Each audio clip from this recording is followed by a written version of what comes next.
Is it a scenario to develop a line of cocktails that are alcohol-free, but have the flavor profiles of things like certain popular cocktails that would be CBD based rather than alcohol?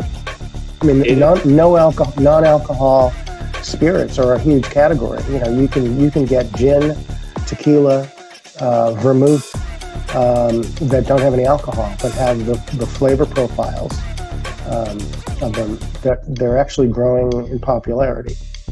So that is actually doable. Yeah.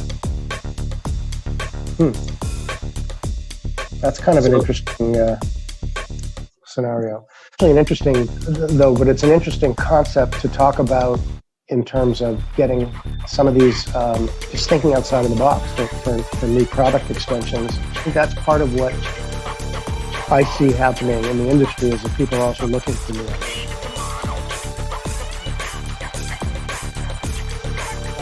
I have been in the food and beverage industry for a good bit of time now, mostly on the food side, but I have done a lot of beverage initiatives.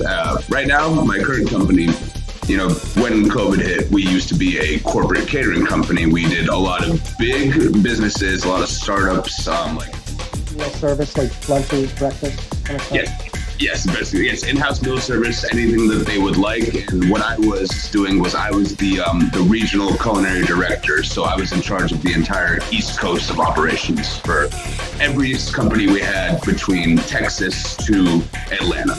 And we were actually in April, we were about to launch San Francisco and LA. So I would actually have taken one of those operations under my East Coast wing as well, since there were two openings. Unfortunately, of course, COVID hit, but we had to do a few pivots as well. Then, you know, that's kind of the trend nowadays.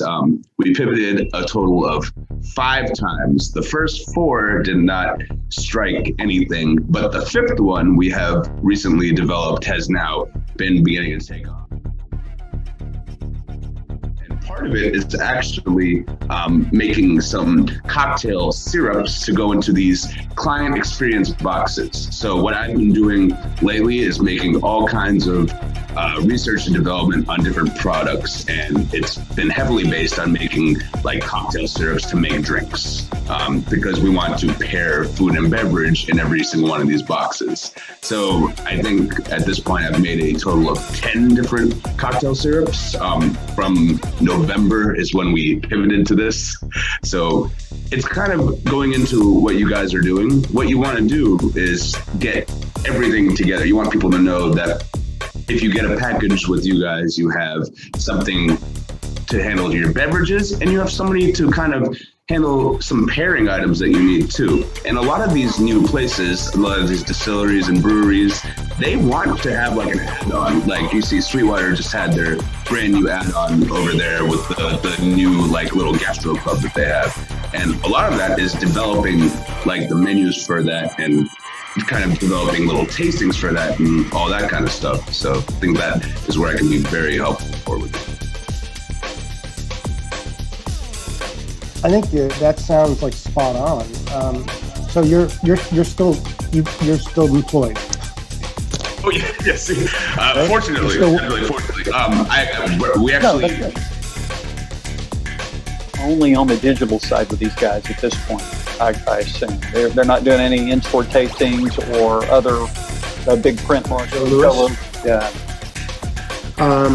No, the only thing that they've tested, and it hasn't really worked that well, in New Hampshire, doing mail-in rebate. It's all been social digital. There's been no events. We've done online events. We're doing podcasts. In Michigan, when we were going to launch the product at the Golden Gloves Championships, April 17th and 18th, we had, kind of a series of events planned for that week. And the first thing was going to be, there was a podcast in Detroit called Man Cave Happy Hour.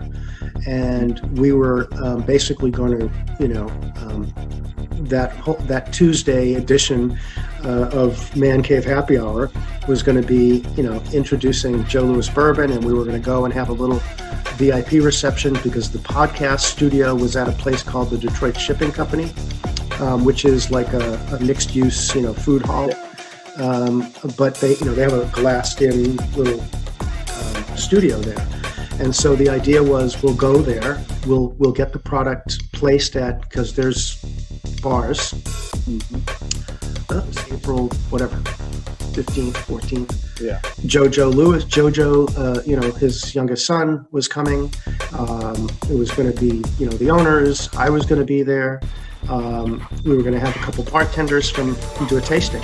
And, when everything got canceled, I called them up and I said, hey, rather than April 14th, how about this week?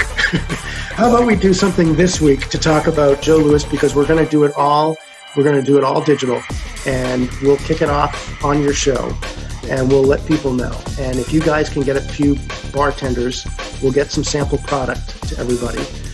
And we did. But then we ended up doing it every Tuesday. Kind of the standard. I know. It is. I'm adopting, I think we both share this, the optimistic. Yeah.